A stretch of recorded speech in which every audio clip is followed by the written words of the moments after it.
Thierno Bocoum nga xam ne moo jiite mouvement Agir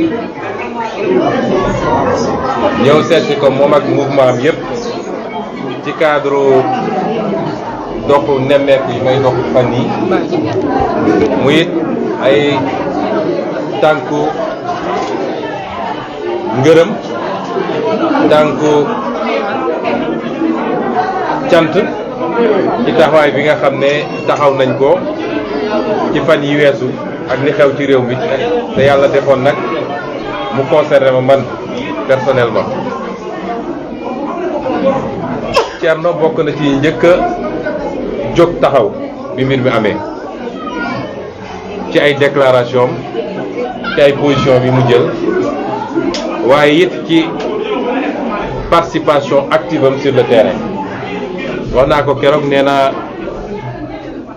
le premier jour le 8 février Thierno bokk na ci njëkk a ñëw sama kër yendu fa ak ñun nag toog na ba bëgg a dem mënul dem pendant presque 3 heures de temps mënuloon génn parce que boobu jamono quadrillé nañu koñ bi yëpp lacrymogène yi bëri keroog defe naa suñu bëti jooy na lu bëree bëri mënul génn kër gi daanaka dafa yendoog ñun donc bokk ak ñun jafe-jafe bi ñu dund bés boobu muy premier jour manifestation yi yemalu ko foofu mu wéyale ko te def naa yéen ñëpp gis ngeen amul luñ fi def tey ci terrain bi wala ci communication te Thierno dugalu ci loxoom ba ni ñuy taxawalee le mouvement M2D mu ci membre moom ak mouvement am bi Agir bokk defe naa wala su nekkul ki njëkk a signé pour la mise en place de ce mouvement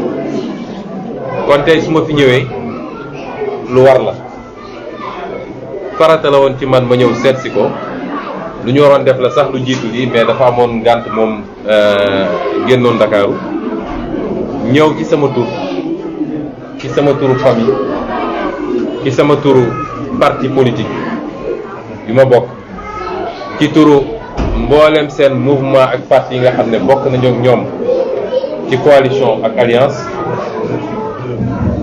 ñëw ne la merci yaag waa mouvement Agir yëpp waaye au delà mun naa ne ci turu mbooleen seen ñi nga xam ne taxaw nañ ci xeex parce que xeex bi du xeexu Ousmane Sonko defe naa ñi génn xamoon nañ ni la ñuy xeex dépassé na la personne de Ousmane Sonko te ku yaakaar ne ñi génn ñëpp Ousmane Sonko rek a tax ñu génn wala Pastef la nax nga sa bopp. Le peuple sénégalais dans toutes ses composantes s'est levé taxaw comme un seul homme parce que xamoon na ni ce qui était en jeu c'était sa liberté wala ses libertés, ses droits, c'est la démocratie sénégalaise, c'est j'ai dit pas le 3e mandat mais le mandat à vie. C'est également pour cette jeunesse-là c'est avenir par rapport à la perpétuation de régimes qui ont totalement échoué. Et c'est pourquoi les Sénégalais viennent en masse. Donc, au nom de tous ces gens-là, je suis venu vous dire merci. Et Thierno Bocoum avec le mouvement Agir. loolu nag bettuñu ci Thierno parce que ku am seetlu bi ci champ politique Sénégal bi Thierno a toujours été au devant des combats démocratiques dans ce pays toujours en tant que jeune politique en tout cas biñ koy ràññee ci politique ba léegi ci loolu lañ ko xam man balaa may dugg politique moom mi ngi woon ci politique taxawaayam assemblée nationale ñëpp gis nañ defe naa li may def assemblée nationale moo ko njëkk a def et il le faisait mieux que moi moo tax bi ma duggee assemblée bu ñu njëkkee gis dafa ma ne il faut nga ñëw ñu waxtaan parce que foofu beneen bërëb la am lu bëri loo xam ne ci nuy assemblée tëddee ak ni muy doxee waxtaan daan nañ ci mu jox ñu ci xalaatam. Donc Thierno est dans tous les combats démocratiques amul kuñ fi mus a bundaxatal te gis ñu Thierno wala musuñoo mener un combat boo xam ne c'est pour préserver ses acquis démocratiques te Thierno jiitu donc c'est un homme d'action pour la démocratie et c'est pas étonnant que son mouvement s'appelle Agir d'ailleurs. parce que tout ce qui s'est passé dernièrement ça répond à ça, agir.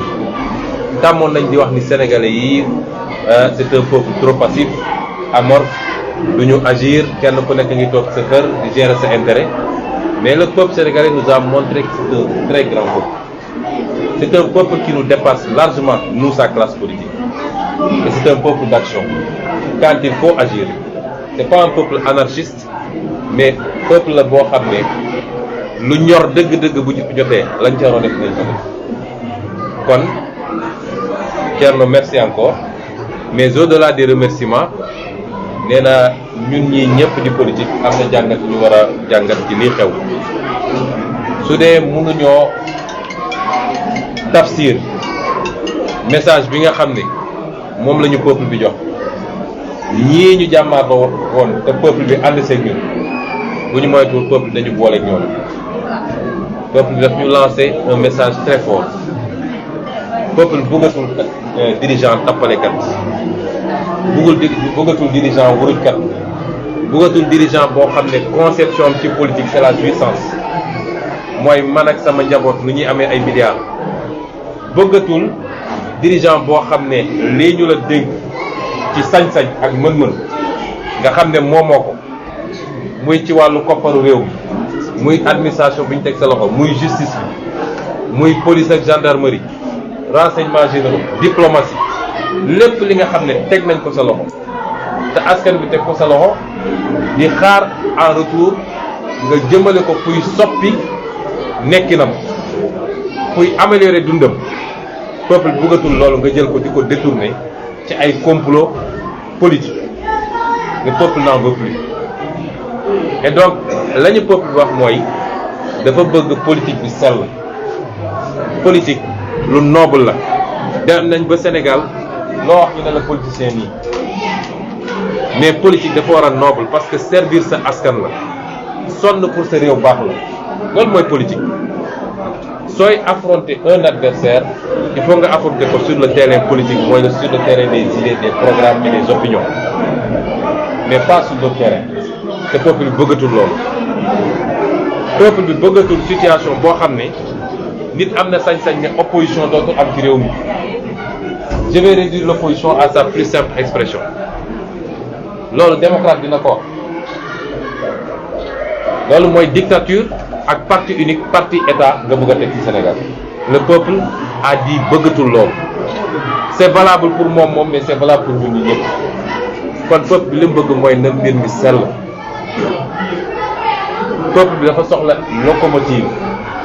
Parce que suñu peuple bi ko jàppale tuuti ñu sori rek. Allemand gënu ñoo intelligent, japonais gënu ñoo intelligent, coréen gënu ñoo intelligent, amul ku ñu ëpp intelligence te kenn gënul bëgg a liggéey suñu bopp. Ndaw ñi di jël gaal di dee ci océan bi bëgg a liggéey ak bëgg a tekki ak bañ gàcce moo tax ñu koy def. Kon ñooñu suñu amoon dirigeant yu baax yu delloo alalu réew mi ci réew mi au lieu ñu jël lépp tay la ko waa bitim réew ba pare recette bi ciy des ñoom ñu séddoo ko. Loolu su amoon ci réew mi ci at yu néew yàgg naa ko wax, tubaab moo naan nu may def ba émigrer Sénégal, waaye Sénégal dootul xaar lu muy émigrer tubaab. Et ce peuple attend cela de nous. Donc ñun ñii nekk ci champ politique bi rawatina nag suñu génération, parce que ñun ñoo eggagul foo xam ne mun nañ ñu konteel, eggaguñu ko. Donc su dee peuple bi am na yaakaar ci keneen ak keneen ci ñun la ko ëppee boole koog li ëpp ci peuple bi ñun ñoo bokk ak ñoom génération. Kon Thierno, nous n'avons plus le droit, nous n'avons pas le droit de trahir cet espoir. te loolu pour mu am bokk na ci li ñu war a def mooy nañu transcender nos égos. Kenn ku ne toog fi nga toog, kenn ku ne di xool l'autre en chien de faïence, moom nii la mel, ñoom ne la ñu xalaatee. Il faut qu'on mette le Sénégal au devant de nos préoccupations, qu'on se donne la main et qu'on travaille ensemble dans un cadre ouvert avec un leadership pluriel.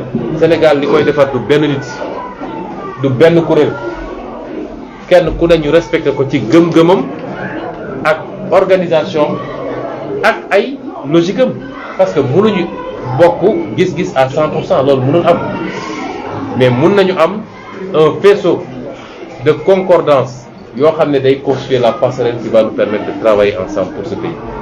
Et ça aussi fi ma jaar yëpp wax naa ko te du waxu tappale du waxu circonstance man du ma tappale ci politique jaraluma ko li ñu may as tuut ci politique on a toujours parlé aux Sénégalais avec le cœur lu ñu leen wax rek lu ñu gëm la te lu ñu leen wax bu ñu doxee tuuti gisal ko seen bopp.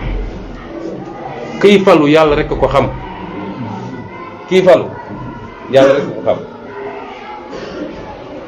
sànq nee naa la xoolal exemple Soumaïla Cissé ñaata at lu def opposition bu ñu demee ba ñu ne moom rek a fi sës léegi benn virus boo xam ne kenn mënu koo gis ci bët moo ñëw ne ko doo falu kon kuy falu yàlla rek ko xam il faut que les gens arrêtent de faire des fixations